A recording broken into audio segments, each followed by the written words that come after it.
Critical hit Punch All Nazis takes place in the early days of World War II and combines high adventure with cosmic horror. All dates, locations, and historical events are thrown out the window in order to create a fun story, so don't put too much thought into historical inaccuracies. All accents are done poorly, but with love, and no disrespect is intended.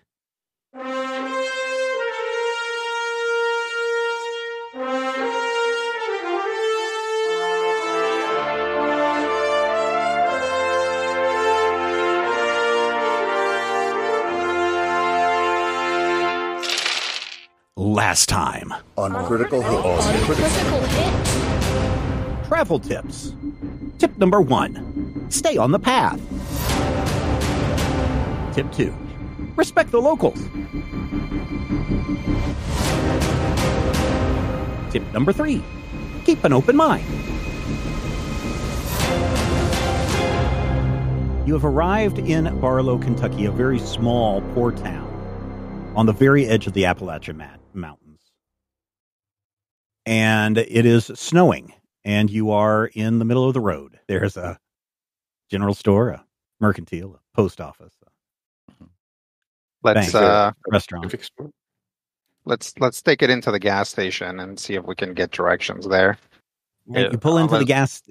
No, you pull into a gas station to fill up, and a man walks out. And again, he also is dressed for cold weather. He's got his gloves on, his hunting cap. He's got a pair of really thick bib overalls on, and a very thick plaid shirt on underneath that.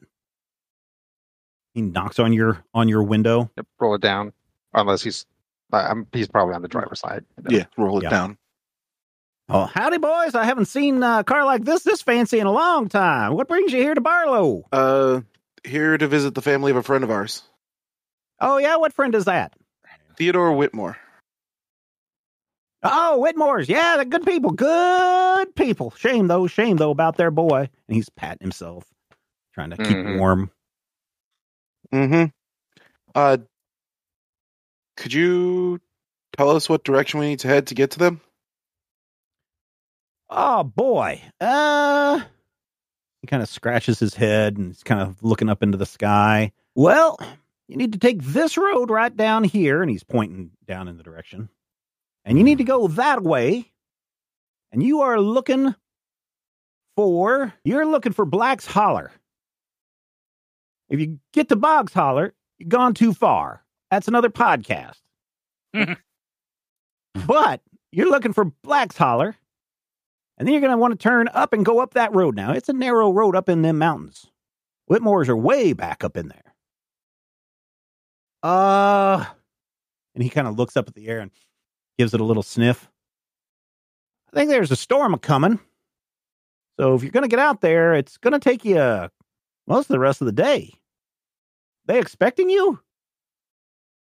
No, I don't suppose you know their code. It goes right like a telephone thing, right? It's like, give me 3 Barlow or whatever. Telephone, that's a good one. Ain't nobody up in there got no telephones. Yep. Well, I guess then we're showing up unannounced. Uh-huh. All right. Fill her up. If you don't mind. Also, can I just ask? We saw the mining syndicate. How is that doing? It's doing okay. A lot of the mines have tapped out, especially after the explosion. Oh, when was that explosion? Many years ago, there was an explosion, shut down half the mine. So it's the output's not as much as it used to be, but, still keeps food on the plate for most people around here. Okay. All right. And he goes to start filling up the gas tank. Okay.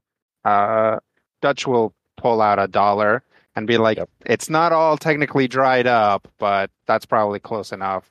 And he'll toss it on top of the book that Valentino's probably reading. Oh, hey, yeah, thanks. Yeah, Gents. Like a bookmark. We all anti-up. After a few minutes, you hear the final ding of the gas pump and see the old man putting it back on there. And He's like, "You sure boys are going to go out there? This car." He keeps patting himself and kind of stamping on the ground. This car doesn't look like it's going to be able to handle them roads. I don't suppose the shop has a loaner that has like a higher clearance. Might. Why don't you boys come on inside and we can see what we can work out. All right. Good thing. Are you going to just leave the car right there by the gas pump, taking up spaces for other people who might want to come in and get gas? Wherever. Okay. There's a spot. Yeah, presumably there's you said there was What kind of rude idiot do you think I am? Yeah. First class. Where you raise it a so barn. Like, wow. You just pull up a little bit and you find a spot to park. And you guys go into the gas station, which is attached to the cafe. And the minute that you guys go in, you can smell like, fried food, like chicken fried steak, chicken fried chicken, chicken fried mashed potatoes and gravy, chicken fried coffee, chicken fried apple pie, chicken fried ice cream. So, we'll try to talk to the guy about maybe letting us borrow his truck, and well, now see, here's then we'll the thing. Come back around and have some chicken fried something. All right. Well, boys, here's the thing. I've only got the one tow truck, and with the weather, it kind of is in a little bit of a demand, if you know what I mean. Sure. So I would be out quite a bit if I were to loan this to you. You see what I'm getting at? I understand. We might test our luck. What do you think the problem's going to be? Just the ice? Should we get chains or? Oh, it's going to be muddy and there's not going to be much road. You're probably going to slide off the side of the mountain and kill yourselves. That kind of stuff. Mm-hmm. Clayton! What is it, woman? Are you trying to annoy those young men? I'm not annoying them. I'm trying to strike a deal. Now, where were we? You see, I'm going to be out of some money if I let you guys take the truck. Oh, I see. Uh-huh. It's going to be like a couple of days worth of pulling people out of the snow, if you know what I mean. Sure. How about we compensate you for a few of those tows?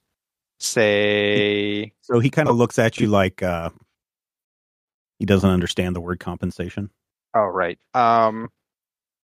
Yeah. So, how about we front you some of that money? How much was you thinking? How about $100 for both days?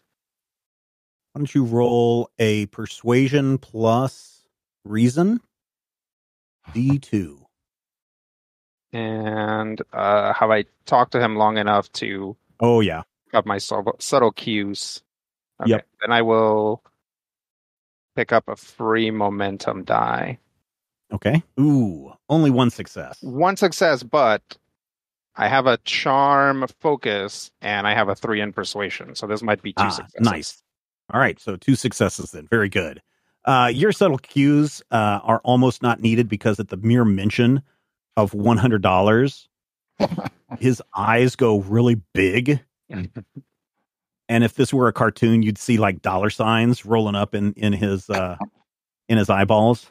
$100, you say? Yeah, I think we can work out a trade. How about this? $100 for the 2 days. You pay for any damages you do to the truck.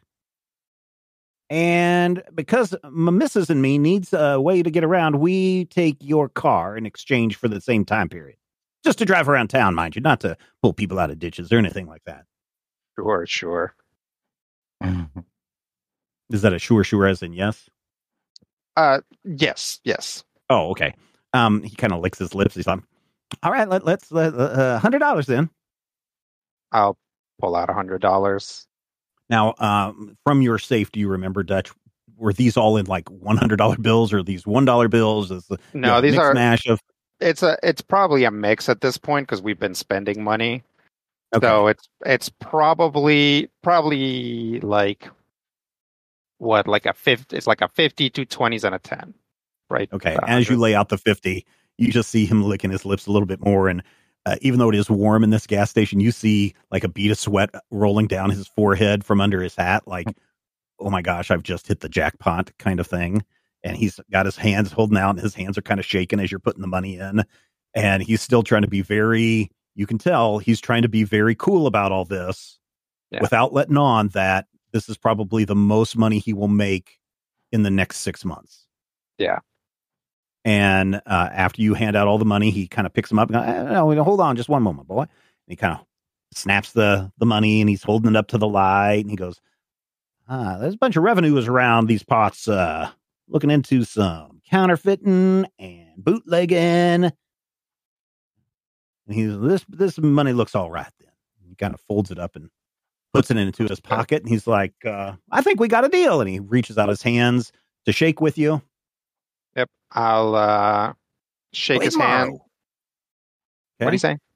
Clayton Morrow is his name. Morrow. Yep. You have a son named Thomas? No, we was not able to have kids. Aww. Rob, why don't you roll me an observation plus insight? Because it's bad. I don't know. Let's just see. You're the one that's starting to talk with Clayton Morrow. D1. Rob was We'll do making a D1 on stupid this. joke for Matthew. Too late now. One success. Very good. You notice that as the man is now taking off his gloves to examine the monies, Blisco, you notice like a black sore right on his wrist. It's almost like if his hand were down, the flannel shirt would be covering this like black pustulating kind of sore on his wrist. But now that he's holding the dollar up to the money's up to the light, you can see it very clearly on his wrist when he says, "No, we're not able to have kids." Well, that's unfortunate. I'll kind of nudge Doc.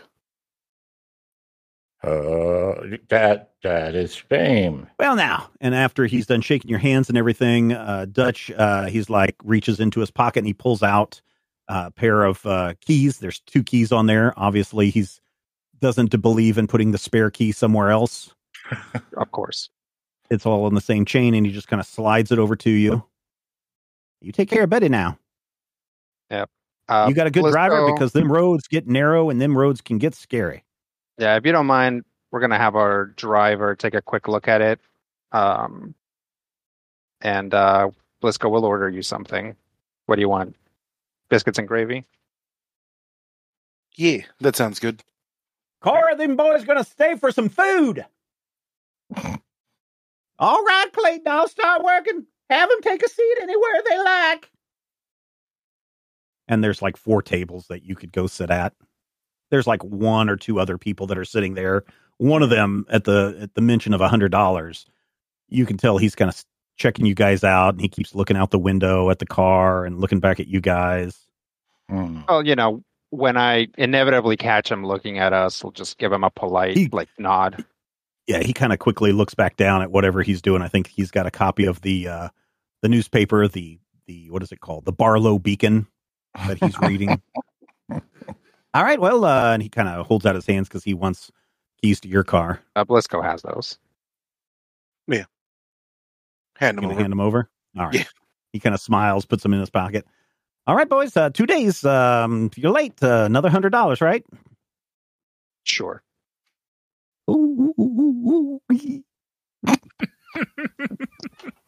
Man can barely contain himself.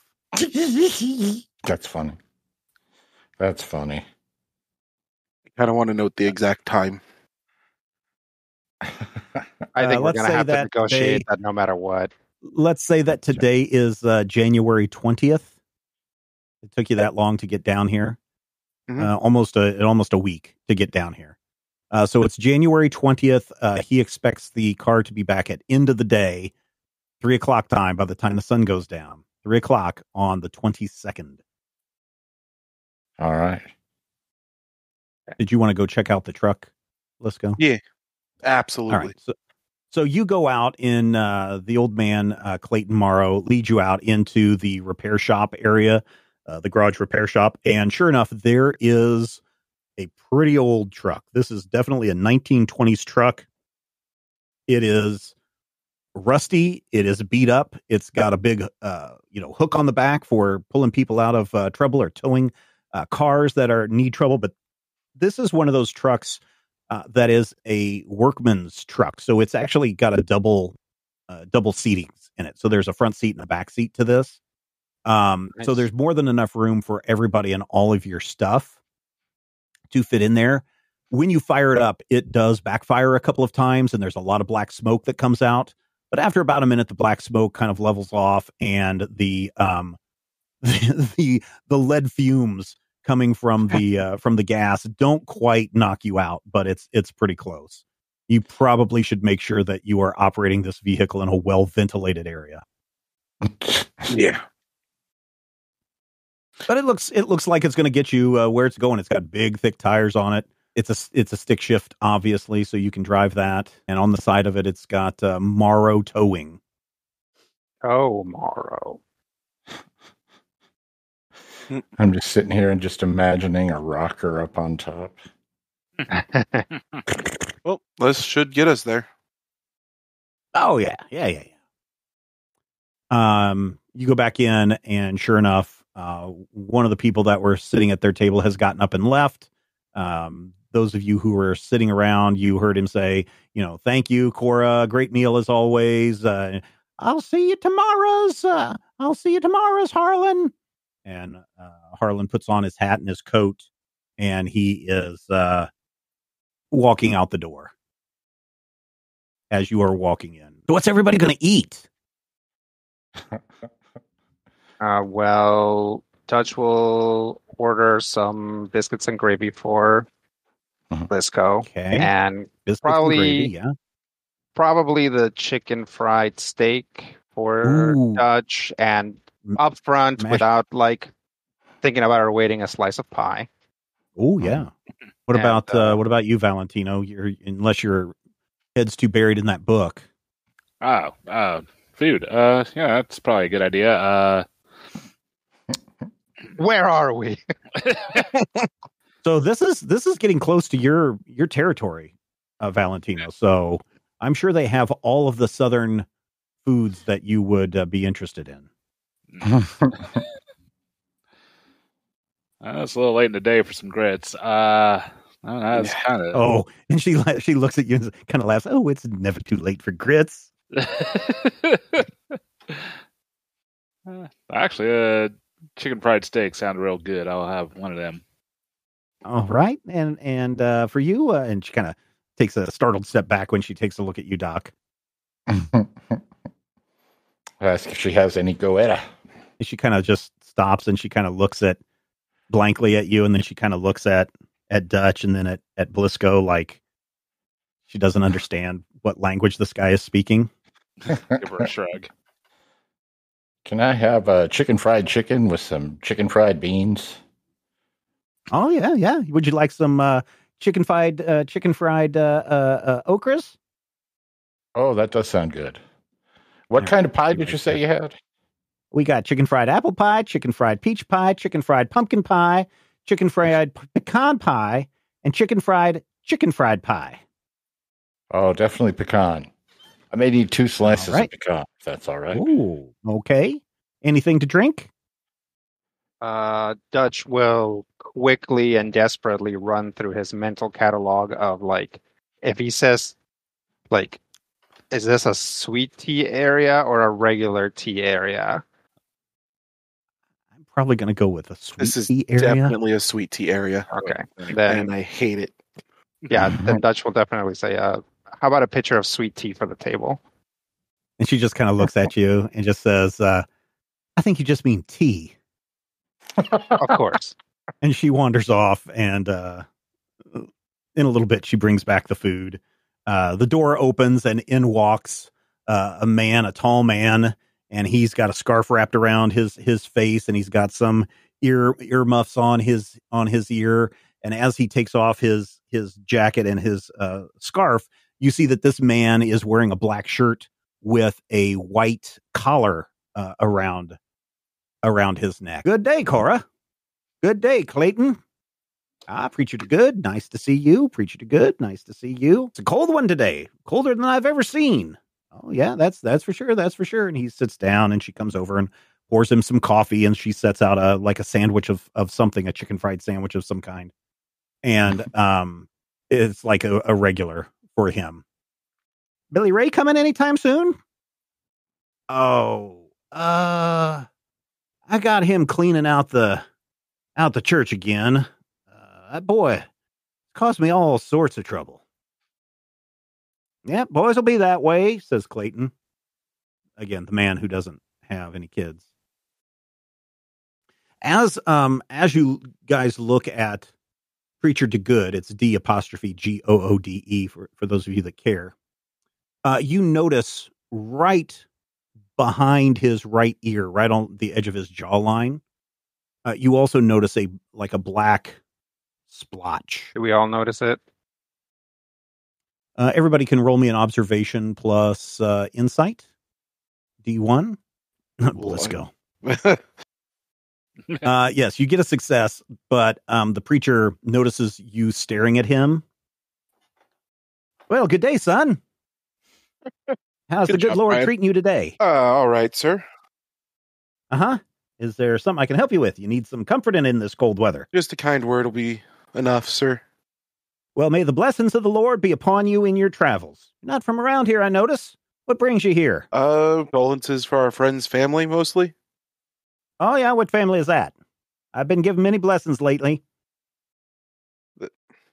Whitmore. Whitmore's. Oh, yeah, the Whitmores. A couple of months ago, their boy died over in Europe. Yeah, sad. So sad. I hope my boy never gets involved in that nonsense. Mm-hmm. Hope so too, sir. Why did it take you boys so long to get here? We were still deployed. Oh, military. I see. Well, nothing. Please don't take offense to my comments.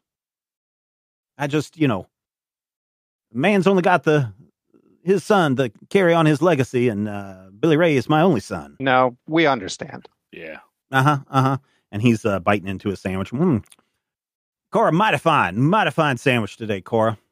Brian, you are so absorbed in your book that you do not notice the chicken fried pecan pie right next to the table, and you knock it off and make a big mess in the middle of the room. Everybody, Clayton, Cora, the other customer, Preacher to Good, everybody just kind of stops and stares at you. My apologies. Let me get that here and start. No problem. Cora says, and she kind of bends down. She's an older woman, so you can hear her kind of grunting as she's trying to get down there and clean up that mess. You can hear her muttering something under her breath. Sorry, Preacher.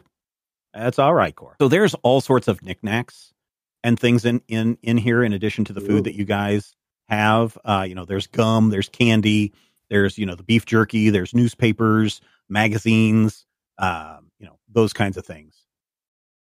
Blisco, the tea is the sweetest tea you've ever tasted. It is so much sugar that I'm sure if you clinked the edge of the glass, that the solution would completely fall apart and sugar would just magically appear at the bottom of your glass. Blisco is okay with this. Rob absolutely hates this. I mean, Blisco's from Nebraska. He could have a strong opinion about this. I mean, I certainly would. Yeah. I feel like our European listeners don't understand the regular tea sweet tea divide, but it's a thing in the US. Yeah. And as someone who wasn't born in the US, I've definitely had people like shout at me about putting sugar in my tea. Yep, we've all fought in the sugar tea wars. I put sugar in my tea. Yeah. Tea's bitter. Oh, okay. Because I am a non-sugar tea drinker, and when I moved to Atlanta, I was in for a rude awakening. Again, just like Cora said, we call it here. We call it just tea. If you say tea, it's just you're getting sugar tea, the sugariest tea as you ever could. You're better off ordering a Coke. Quickly, it'll have less sugar. Yes, it'll have less sugar in it. I very quickly learned to say unsweet tea, and I swear the first couple of times at the restaurants that I was in, they're very Southern restaurants. They were very much, I'll have to look and see if we have that kind of attitude. Okay. So, yeah, so that is some of the other things that you see in the gas station. Preacher Good is busy eating a sandwich. The other man is just looking out the window and sipping on what looks like coffee. Cora and Clayton are going about their business. Do you have any matches? They do have a book of matches. Do we carry matches? I think we need Dutch probably carries a book of matches with him, or a lighter. I think we've talked about him having a lighter before, so actually Dutch probably has a nice fancy lighter. Yeah, but if you'd like to pick up buy a book of matches, you could do that. A book of matches and maybe some of that like 5 cents. That stuff there. Yeah, beach there's nut. some no, it's not beech nut, it's blackjack gum. The licorice tasting gum. So you got the blackjack gum, that's 5 cents. The book of matches 5 cents. There's magazines, newspapers, newspaper, I guess the local newspaper is there. Cigarettes. There's cigarettes there. Yes, there's some candy. There's a cooler or refrigerator of some kind humming in the back, but it's probably got some soda pop in it. Everybody roll for will plus resilience D1. Oh, will plus resilience D1. Let's see how everybody fares. Yeah, is Southern fried, Kentucky fried food. This isn't about being intimidated or scared, is it? It's about whether the food is good enough for your palate or whether it does not sit well with you. Valentino, oh man, this is just like home. This is the best food that you have had since you entered the military. So Valentino succeeds. Yeah. Doc, there's something about the chicken fried okra that really sits well with you. Yeah. Reminds me of Dolma. Dutch, surprisingly, the chicken fried pie was the best chicken fried pie that you have ever eaten. And you may want to come back and eat here again. You definitely make a mental note to say that, hey, before we leave town, I want to stop here and get me a whole chicken fried pie. Nice. Good thing we have to stop back here anyways. Yeah, let's go. You also succeed. Yeah. So this is good. The sweet tea is okay. It doesn't taste like it tastes like they did mix sugar and like honey together to sweeten this tea. So it's a little bit different than what most of you are probably used to, especially you, Valentino, but it is still a pleasant taste. Almost at times you can get a hint of clover on the tea. Yeah, what is this, like an orange pico? Is that a bergamot? What is that? Yeah, it's like a just black tea. Yeah, it's like a black tea. Yeah, Sugar honey iced tea. Yep, sugar honey iced tea. I'm picking up what you're putting down, Stephen. Yeah. Hey man, if you haven't had, I will say this: if you haven't had honey sweetened drinks, ooh, I'm not big on the honey sweetened tea, but like honey sweetened lemonade, like your lemonade is made with honey. Oh my God, that's like the best. And if it's native honey, of course, it's going to have taste of local flavor. Mm-hmm. Probably tastes so Brian, you were oblivious to the black spot on the preacher's neck. Carlos, you definitely saw that. Mm-hmm. Doc, you saw that. Yep. Doc, what are you thinking? I'm still not sure what those are, but I definitely want to point it out to everyone who's actually paying attention. So probably still not Valentino. How are you doing that? Hey, look at that funny mark on that man's neck. I'm more subtle than that. All right. Usually. How about you roll me an insight plus?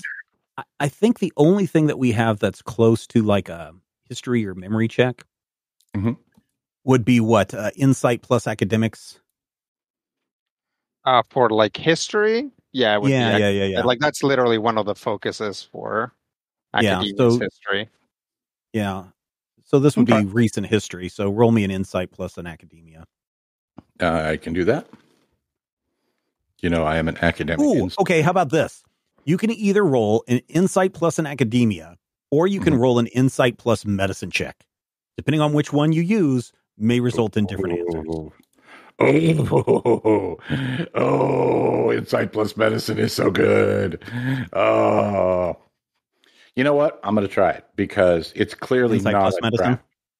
Yeah, it's clearly not a trap. Stephen is clearly not trapping us. 2 successes. 4 Very good. total successes 4 successes. All right. So you guys have maxed out on your because momentum. I rolled twice.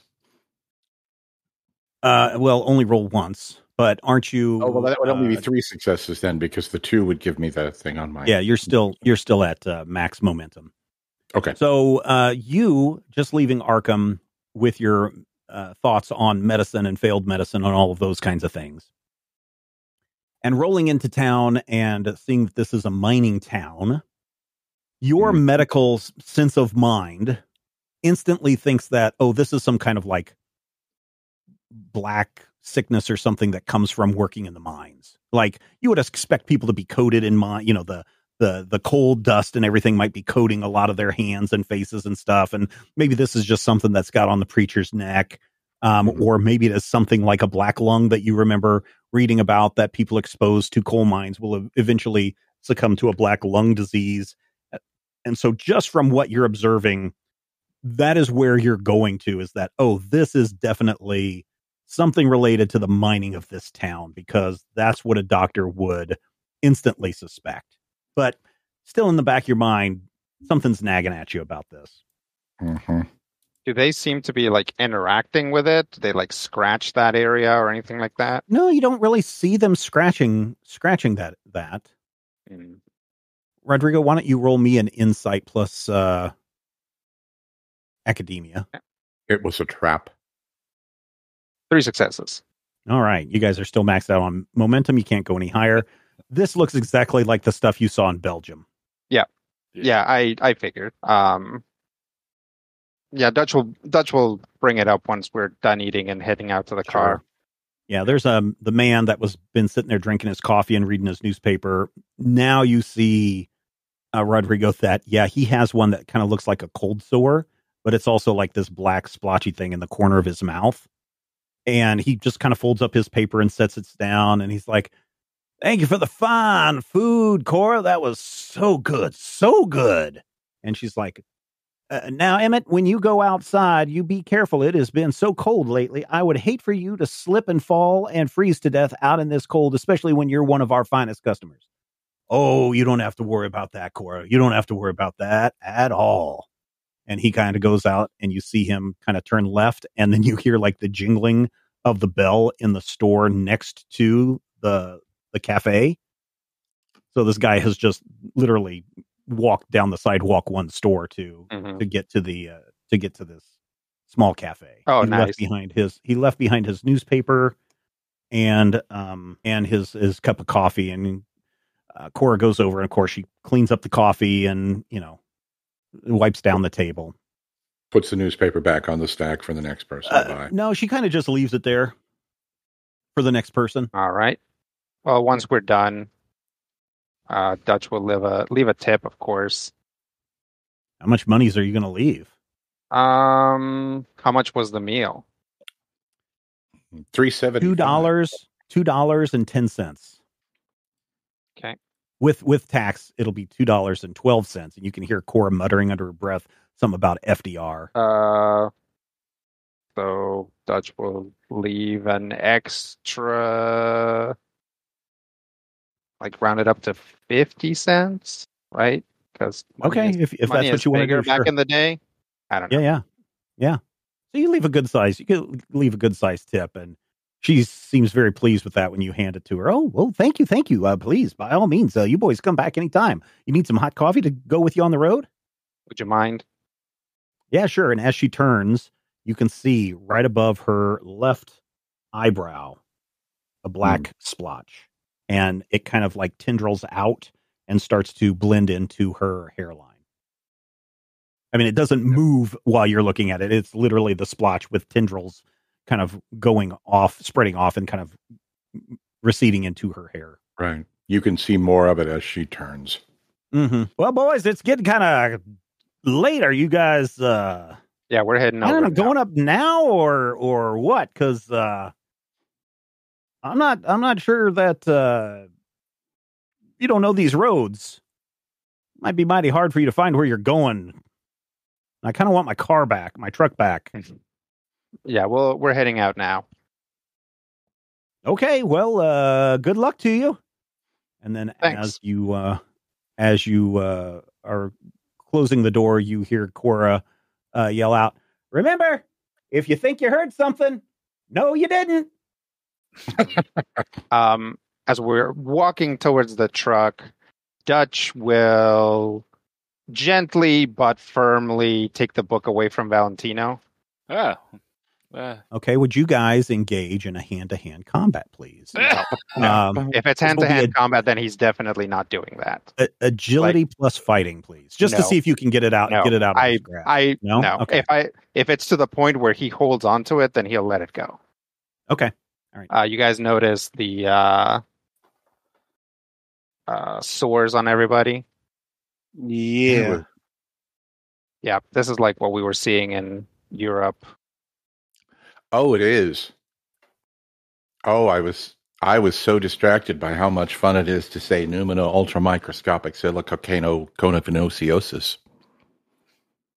No, that's exactly what that is. I was thinking it was a black lung disease.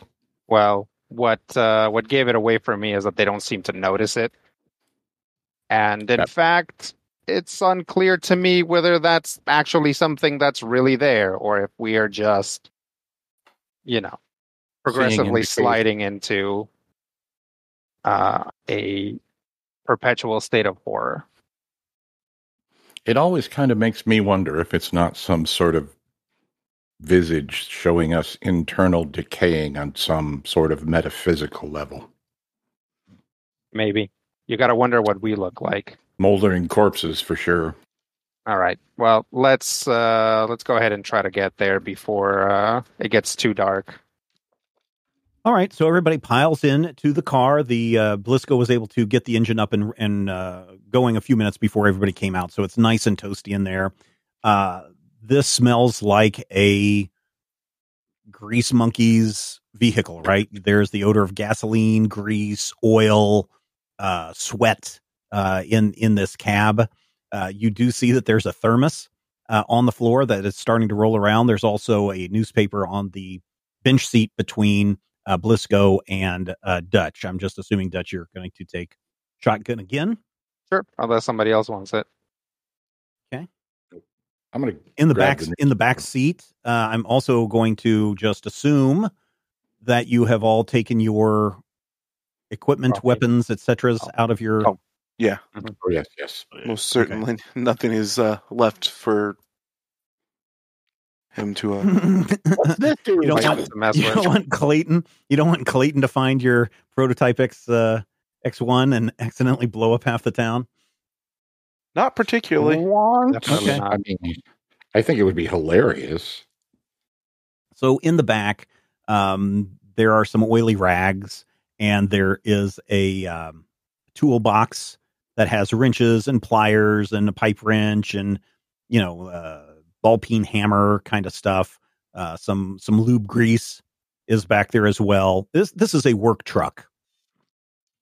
Gumboots. And so Blisco, you start to head out of town, following the directions of go this way, but don't go too far and be looking for Black's Holler, which means it's going to be nestled way back up in the mountains. And as you're kind of going, quote unquote, that way, you can see that there are some nicer houses closer to town, but definitely as you start to get outside, within like 2 or 3 houses, the quality of house just goes down very, very quickly again until you're looking at shacks and houses that have seen better days. You see like some metal mine carts that are kind of rolled over in this at the side of the road, rusting out. They've been there for a good many years. And you are just driving into the wilderness of the Appalachian Mountains of Kentucky. Why don't you roll me a D1? 19. Yeah, there is a very brisk cold wind blowing through the trees and over the peaks and the hollers and the twisty, windy ways that even with the windows rolled up and the heater going full blast, you can feel it coming through the floorboards. You can feel it rattling the windows a little bit. But the roads are generally clear in this part of Barlow as you're exiting the city or the town or the hamlet or whatever you would call a very small populated gathering of houses, a village perhaps. Mm. Oh, yeah, that's good. Sorry, I don't know what that cracked me up. Yep. I don't want to go down that road. So again, you guys are riding in the truck. There's some tools in the back, some oily rags. There's a newspaper up front with you guys who are. I'm going to read the newspaper. Driving. I keep seeing newspapers everywhere, and I feel like the universe is trying to tell me something. All right. So this, the one that you pick up is the Barlow Beacon, January 15th, 1940. And so there are a variety of news stories that they have in the Barlow Beacon. It looks to be not a daily newspaper. It looks to be put out weekly based on the fact that the front of this newspaper kind of looks like the one that the man who was sitting in the cafe, the one that just says food on the outside, was reading. And so there are a number of different headlines that or stories that you could potentially look at as you're driving or as you're riding. One of them is called Frigid Temperatures Set Records in Barlow. Another one is Mysterious Lights Spotted Over Frozen Shadowmere Lake. Barlow Bank announces sudden closure amid financial scandal. Local judge calls for calm amid bank crisis. Historic cold snap threatens Barlow's crops. Strange lightning strikes in Dunwich, Massachusetts. Unseasonal serpent menace stirs alarm in Barlow community. Yeah, those are the main stories. I'm sorry, what unseasonal serpent menace? Yeah. In a bewildering turn of events that has left the residents of Barlow both terrified and puzzled, reports of snake attacks have surged across the county, defying the harsh winter conditions that should have driven these cold-blooded creatures into hibernation. Local hospital reports a handful of victims have been admitted with snake bites, suffering from symptoms ranging from mild discomfort to severe, life-threatening environmentation. Fancy word for being with venom. The attacks, described by witnesses as unprovoked and aggressive, have occurred in areas where snake sightings have historically been rare, even in warmer months. Notably, each incident took place in the vicinity of the old mines, leading to speculation about changes in serpent behavior, possibly induced by environmental factors or more sinister, unknown causes. Barlow's wildlife management officials are at a loss, with the chief officer stating, "This is unprecedented. Not only should snakes not be this active in winter, but the aggression shown is highly unusual for any species native to this region. Efforts are underway to capture some of the aggressive snakes for study in hopes of understanding this abnormal behavior. Residents are advised to exercise extreme caution, especially when near the old mine entrances or in less traveled woodland areas. The local wildlife department has issued a temporary prohibition on visits to the affected areas and is conducting daily patrols to assess the situation. The community is on edge, with some attributing the phenomena to pollution from the mines, while others whisper of ancient curses tied to the land." And in the parentheses, ha ha. As investigations continue, the town remains gripped in the mystery of these unseasonable serpent attacks, hoping for answers as the cold winter persists. Good. Or snake people? The snake people didn't really seem to have snakes with them. But maybe. Or it could just be some sort of environmental thing. That's always an option, right? I feel like you're saying that more to convince yourself than to convince us. That's ridiculous. Why would I need to convince myself? Well, we've been with you for the last 6 months. We were here. Yeah, I know. Okay, just checking. The bank has closed. Hmm. The president of Darkwater Savings and Loan, Milton Grimshaw, announced an unexpected closure of the institution, citing, quote, unforeseen events. Rumors swirl as federal investigators were spotted at the bank's headquarters, igniting speculation of embezzlement and mismanagement. Grimshaw has not been seen since the announcement, and clients are left in turmoil over the security of their deposits. I do love Steven's like aggressive Southern reporter. Right. Like I literally I had to mute myself because like Doc says the bank has closed, and then Steven just launches into it, and I literally pictured Doc like fumbling the newspaper as this voice like erupts out of it. That's just Wow, this guy writes in a strong voice. he does. And there's mysterious lights over the local lake. Several residents reported seeing strange, unexplained lights hovering over Shadowmere Lake late Tuesday evening. Witnesses described the lights as bright green orbs that move erratically before vanishing.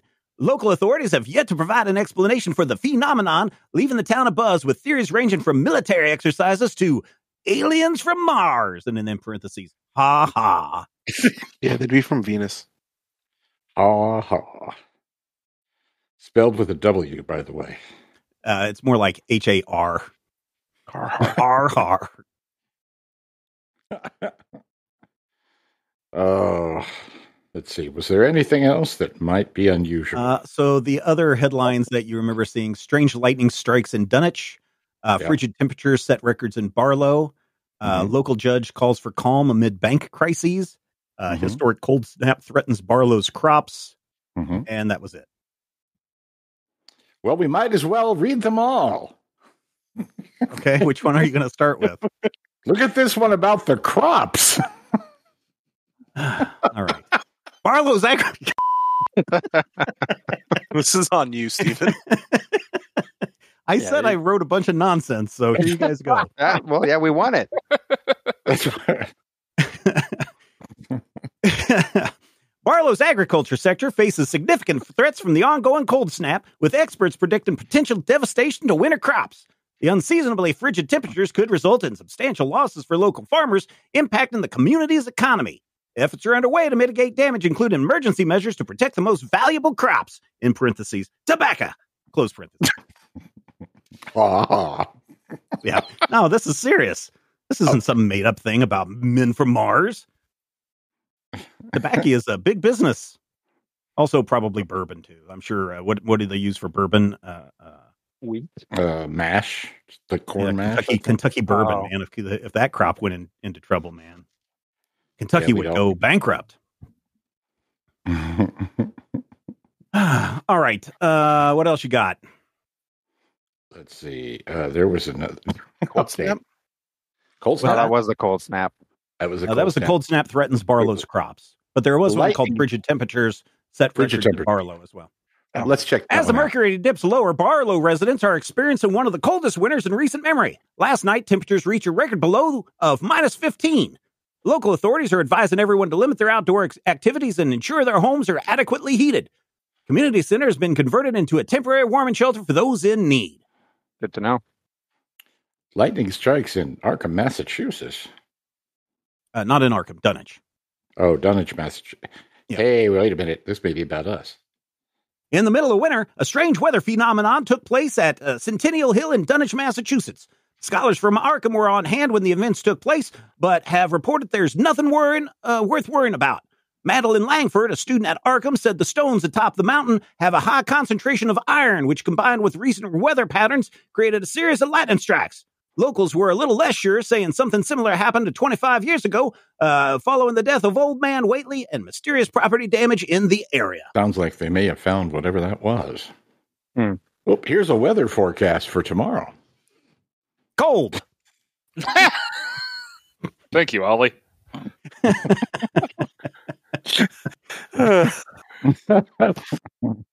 I would love to find out that actually this newspaper is fully staffed, and it's just that all the writers write like this. They all write exactly the same way. Ain't that a fine kettle of fish? Like, here's John. He's 50. I am. And He pulled his here's our head. new reporter, Jane. So those were some of the big stories at this point. If anybody would like to know more or ask questions about these, you may, but it will cost you 1 momentum for each story you would like to have expanded upon.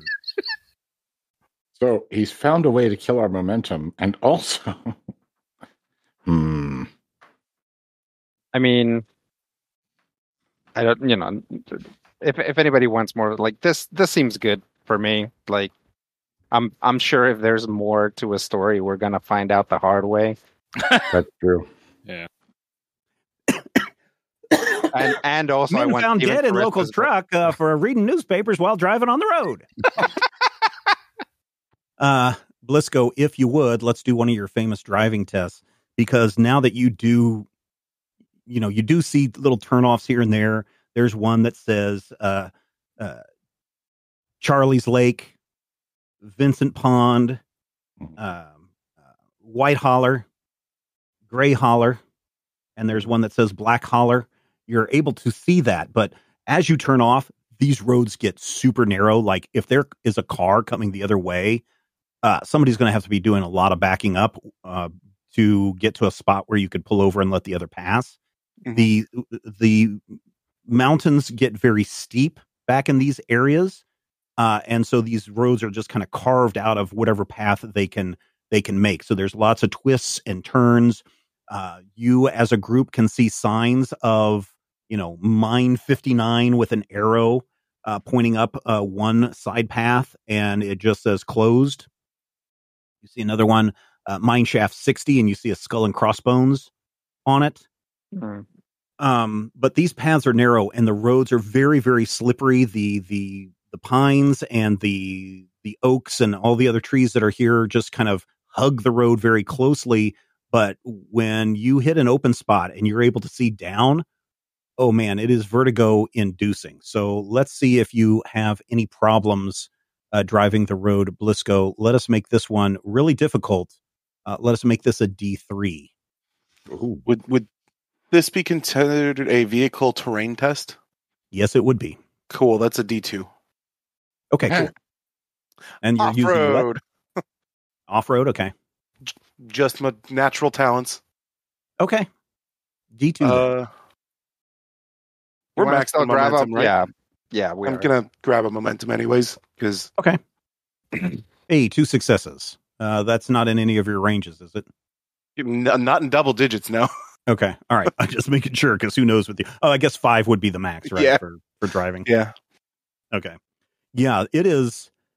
At one point, you all, stop listening to Doc reading from the newspaper out loud, because you all realize that Blisco really, really, really needs to concentrate as he's, downshifting so that the car has a little, or the truck has a little bit more power to it, so that you can make it up this hill and not slide off into the deep gorges below. And eventually you start seeing a little house there, a little mailbox there, and pretty soon you get way up into the side of the mountain, and you see a sign that says Whitmore. All right. I think we're here, guys. What time of day is it at this point? It is late afternoon. It's like 3:00. So that would mean that it is basically dark when you guys pull up, because of the way the sun is setting over the mountains and the fact that it's wintertime. You haven't hit that point of winter where you've passed the equinox to where the days are getting longer. These days are still pretty short. So you pull up onto the Whitmore property with your lights on. It is an old shack. It is, it's old. Think of the backwoodsiest cabin that you can think of, and age it and make it a lot more broken down than you're picturing. And that's probably what you see. It probably, Matthew, you made a reference to Beverly Hillbillies earlier, which has been subsequently edited from this podcast that our listeners are hearing. But for those of you who have watched like the pilot of Beverly Hillbillies and you've seen the cabin that Jed Clampett lived in, that's what this kind of looks like. Okay. Well, have Blisco pull up at a respectful distance from the house, Mm-hmm. and then get There's a out. light on. Distance, just to be sure. There's a light on, and there's you can tell that there's a fire inside, probably coming from a fireplace. There's no electricity. Yeah, I'll walk up and knock on the door. Well, as you all step out, a gunshot rings out and shoots out one of the lights on the truck. And you hear, "Get off my land, revenuers! I told you I'd get your money. Get out! Gonna go on, get! Or next time I'm not going to miss a single one of yous." Oh, this is going to cost me. Uh, Yes, hello, excuse me. We are not collectors. Then who are you? We served with... Clyde. No, not Clyde. Theodore. Yeah, we served with Theodore Whitmore. You serve with my boy? Yes, we were hoping to Yes, sir. speak to you, pay our condolences, talk to you a little bit about him. Which one of you is the fancy movie star? That would be this one. Yeah? What's your name, boy? They call me Valentino. And there's a long And- pause when he hears Valentino. All right, you boys can come on up. If you remember from episode 1, Theodore had written to his mother and given you shared all the code names that you guys go by. Yep. Yep. We'll go in. You get up to the porch and you enter, and this is a small cabin. I mean, there is a main living room area with a stove fireplace. There's a small kitchen, and then it kind of splits off to what look like 2 rooms in the back, probably bedrooms. And kind of standing up in the living room area, you see a woman who is a little overweight. You can tell that the time has not been super kind to her. She's kind of filled out, but she looks very upset and distressed. Her hands are up by her chin, and she's kind of fretting. And she's got some glasses on. She's got an apron on. You see an older man, the one with the rifle. He's got a long beard, and he has on, again, kind of like what you saw Clayton in town. He's got on a warm thermal undershirt, and he's got a pair of boots that are unlaced on because he was just outside trying to shoot at you. He's holding a rifle. Peeking out down the corner, you see looks like a teenage-ish girl. She's got blonde, curly hair. Blue eyes. She is also wearing kind of like bib overalls and a thermal, like a under what are the long johns shirt underneath. Sitting in a rocker by the stove is a very old, by the fireplace is a very old woman. Her hair is pulled back in a bun, and she's very skinny and wrinkly. She's kind of just in mid rock with the knitting in her lap, just kind of staring at you boys as you walk in. And then sitting in one of the chairs is somebody that looks exactly like Clyde.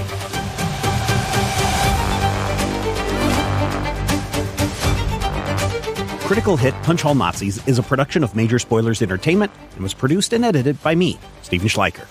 If you would like to get a behind-the-scenes making of this episode, be sure to check out the GM Roundtable Octoon Cthulhu Edition at our Patreon page, patreon.com/Major Spoilers. Each week I discuss my plans for the upcoming game session, and Dr. Brad Will is there to share his reactions and advice on how to be a better game master. I will warn you, though, there are spoilers galore in every installment of the GM Roundtable Octoon Cthulhu Edition. So, if you don't like spoilers and don't want to know what I am planning next, don't listen to these episodes. Though, I will say, if you do listen, you'll be able to see how and where the players throw a wrench into my plans, and you're also going to have greater insight into the world that's being built into this campaign. Finally, we want you to record yourself doing your best on Critical Hit and send it to us at podcast@majorspoilers.com, and your voice will join the growing chorus of fans in upcoming episodes as well. Thank you again for listening this week, and here's hoping all of your dice rolls are critical hits.